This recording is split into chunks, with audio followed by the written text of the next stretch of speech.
A Narrow Fellow in the Grass by Emily Dickinson, 1830 to 1886. A narrow fellow in the grass occasionally rides. You may have met him. Did you not? His notice instant is. The grass divides as with a comb, a spotted shaft is seen, and then it closes at your feet and opens further on. He likes a boggy acre, a floor too cool for corn.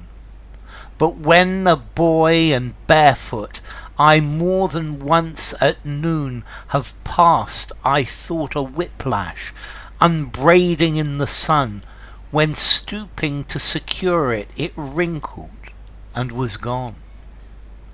Several of nature's people I know, and they know me. I feel for them a transport of cordiality, but never met this fellow, attended or alone, without a tighter breathing, and zero at the bone. So, this, as you probably guessed, is a poem about a snake. It's about a snake. Now, this poem is by Emily Dickinson. She was an American from Massachusetts. She was a recluse and spent a lot of time alone in her house, or even alone in her bedroom.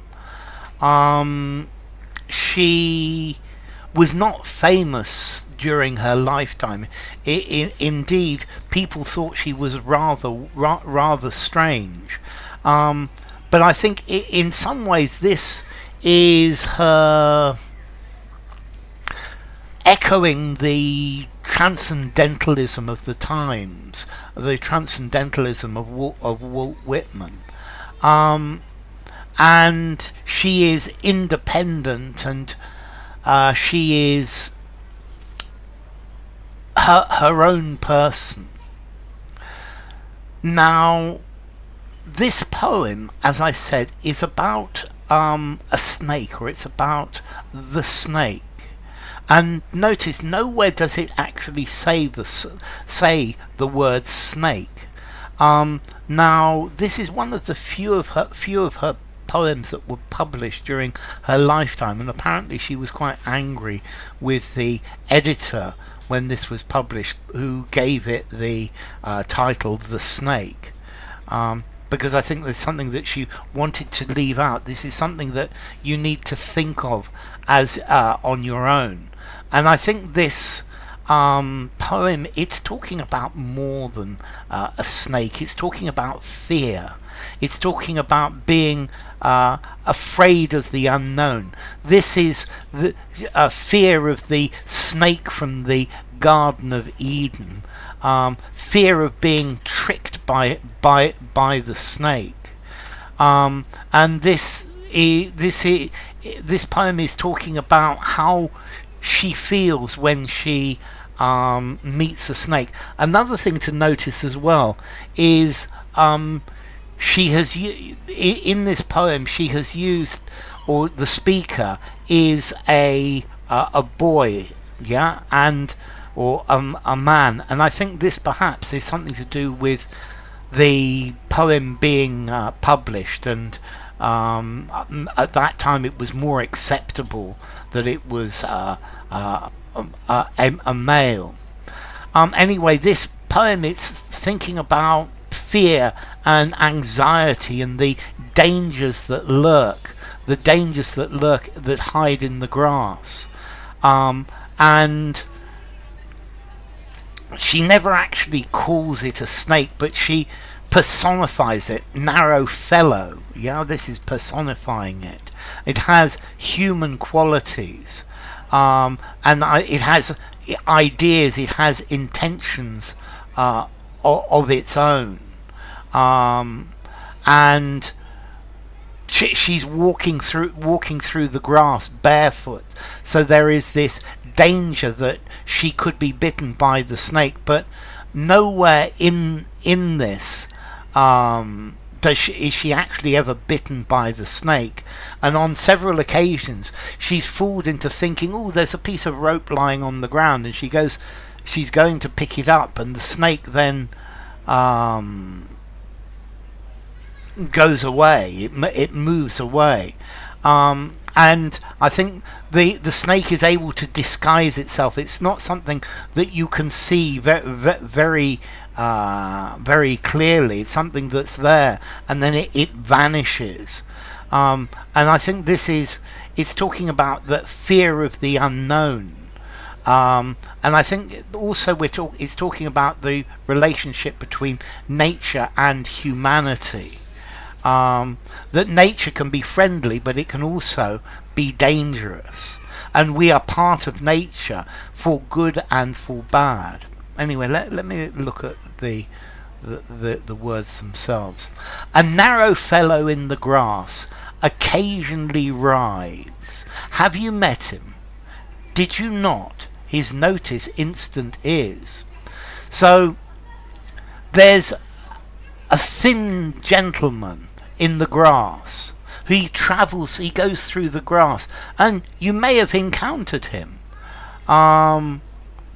because he will notice you instantly, but he will perhaps take you by surprise. So have you seen the snake?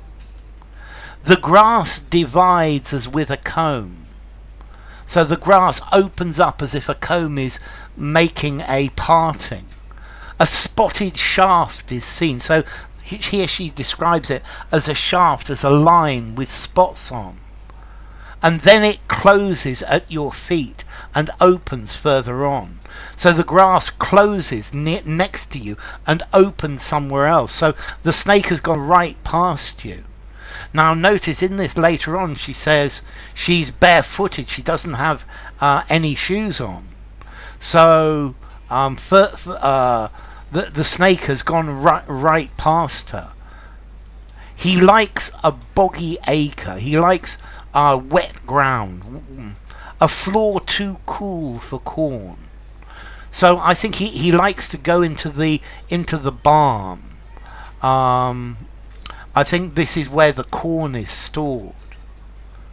But when a boy and barefoot, I more than once at noon have passed, I thought, a whip lash unbraiding in the sun. When stooping to secure it, it wrinkled and was gone. So notice how these lines, they bring my eye down as you read it. So when I was a child, very often I've seen what looked like the rope bit of a whip, and it's just there in the sun, and I stooped to pick it up, and it wrinkled, it moved, and it was gone. So here the snake has tricked him, that she was going to pick it up, but it's wrinkled and it's gone. And she almost picked up the snake, and here again the snake could easily have bitten her, but it didn't. Several of nature's people I know, and they know me. I feel for them a transport of cordiality. So I know many of the animals. I know perhaps almost all the animals, and I feel an empathy with them. I feel I feel a connection with them.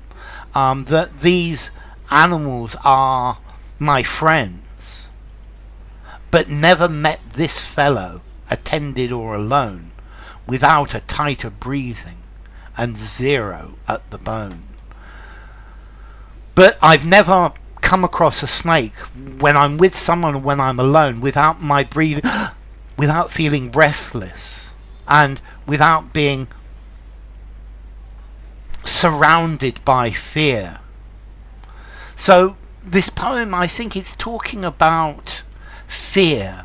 The snake itself is a metaphor for fear, and I think she's always aware in was always aware as a child that the snake was there. And nature can be both positive and negative. It can be welcoming, or it can be dangerous. And yes, we are all part of it. And she could easily step on this snake, and the snake could bite her, or she might pick it up because she thinks it's a piece of thread, of rope, and suddenly it's not. And I think the poem is looking at vulnerability. That in nature we are vulnerable to some things, and that vulnerability will never go. And yes, there are many peaceful creatures, but the snake is one of the violent creatures in nature.